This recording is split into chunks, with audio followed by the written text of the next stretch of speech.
जब भी हम क्लाउड शब्द सुनते हैं तो असल में इसका मतलब क्या होता है? ये कोई हवा में तैरती हुई चीज तो है नहीं। तो आज हम ऐसी डिजिटल धुंध के पीछे छिपी हुई असली फिजिकल दुनिया को देखने वाले हैं। वो दुनिया जिसे Amazon वेब सर्विसेज यानी AWS ने बनाया है। तो सबसे बड़ा और पहला सवाल यही उठता है कि ये क्लाउड जिसकी हम सब इतनी बात करते हैं, आखिर है कहाँ? और इसका जवाब जितना सीधा है उतना ही हैरान करने वाला भी। क्लाउड जमीन पर है, दुनिया भर में फैले हुए बड़े बड़े असली डेटा सेंटर्स के एक विशाल नेटवर्क में।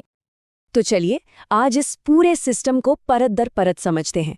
हम शुरू करेंगे क्लाउड की फिजिकल नींव से, फिर देखेंगे AWS रीजन्स के ग्लोबल नेटवर्क को, उसके बाद अवेलेबिलिटी जोन्स की मजबूती को जानेंगे, एज नेटवर्क की स्पीड को समझेंगे और आखिर में ये सब मिलकर कैसे काम करते हैं इस पूरी तस्वीर को जोड़ेंगे। चलिए सबसे पहले बात करते हैं इसकी बुनियाद की, इसकी फिजिकल नींव की, क्योंकि किसी भी मजबूत एप्लीकेशन को बनाने के लिए ये समझना बहुत ज़रूरी है कि वो आखिर किस चीज़ पर बन रही है। अच्छा, इसे और आसानी से समझने के लिए एक मज़ेदार एनालॉजी का इस्तेमाल करते हैं। सोचिए, AWS का पूरा इंफ्रास्ट्रक्चर एक बहुत बड़ा ग्लोबल शिपिंग और लॉजिस्टिक्स नेटवर्क है जो दुनिया के हर कोने में सामान डिलीवर करता है। और इस बड़े से लॉजिस्टिक्स नेटवर्क का जो सबसे बड़ा हिस्सा है वो है AWS रीजन्स।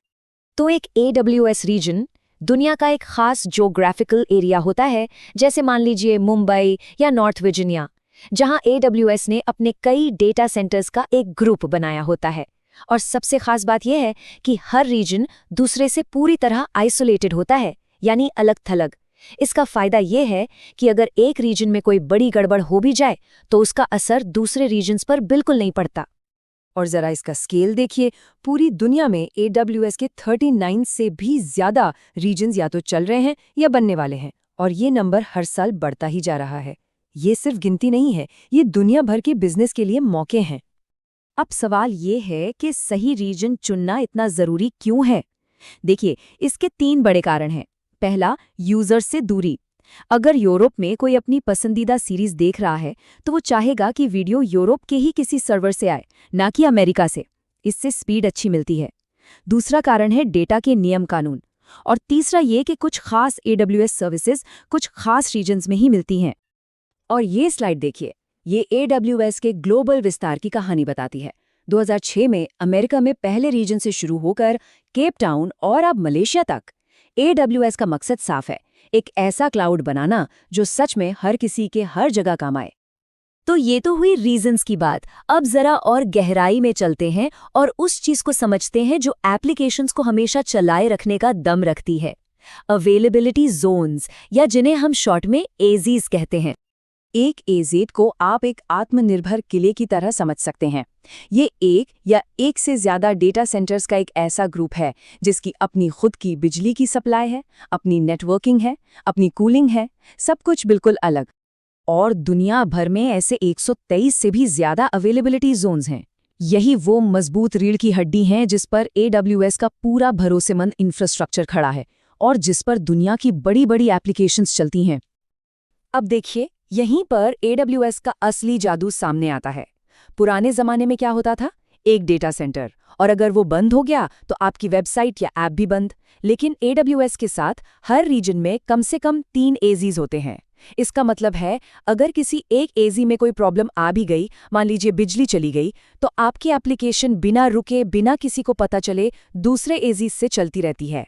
स्ट्रीमिंग या बुकिंग, सब कुछ एकदम नॉर्मल। और ये सिस्टम इतना मजबूत इसलिए है क्योंकि ये AZs एक दूसरे से कई किलोमीटर दूर बनाए जाते हैं ताकि बाढ़ या आग जैसी कोई आपदा सबको एक साथ नुकसान ना पहुंचा सके। लेकिन फिर भी ये आपस में high speed private fibre cable से जुड़े होते हैं, जिससे डेटा लगभग लाइट की स्पीड से एक से दूसरे में जाता है। अच्छा, अभी तक हमने कोर इंफ्रास्ट्रक्चर की बात की जो मजबूती देता है। अब बात करते हैं स्पीड की, उस नेटवर्क की जो दुनिया भर की यूजर्स तक कंटेंट को पलक झपकते ही पहुंचाता है। ये काम होता है AWS के ग्लोबल एज नेटवर्क के जरिए। इसमें दुनिया भर में 750 से भी ज्यादा पॉइंट्स ऑफ प्रेजेंस या POPs हैं। आप इन्हें छोटे सुपरफास्ट डेटा सेंटर समझ सकते हैं जो लोगों के बहुत करीब होते हैं। इस नेटवर्क की असली पावर है Amazon CloudFront जैसी सर्विसेज में। ये कंटेंट डिलीवरी नेटवर्क या CDN है। इसका बस एक ही काम है, डेटा, वीडियो, वेबसाइट्स, हर चीज़ को यूजर्स तक जितनी जल्दी हो सके उतनी जल्दी पहुंचाना। ये काम कैसे करता है? मान लीजिए किसी ने एक वेबसाइट पर कोई फोटो देखी। पहली बार वो फोटो मेन सर्वर से लोड होगी, लेकिन क्लाउडफ्रंट उस फोटो की एक कॉपी उस इलाके के सबसे करीबी एज लोकेशन पर सेव कर लेगा। अब जब कोई दूसरा व्यक्ति उसी फोटो को देखेगा तो वो मेन सर्वर से नहीं बल्कि पास वाले एज लोकेशन से लोड होगी, और वो भी लगभग तुरंत। इसी को कैशिंग कहते हैं।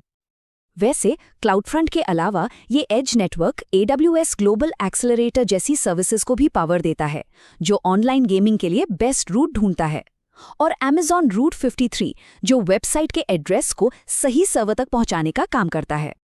तो हमने सारे हिस्सों को अलग अलग समझ लिया। अब चलिए इन सब को एक साथ जोड़ते हैं और देखते हैं कि ये पूरी तस्वीर कैसी दिखती है।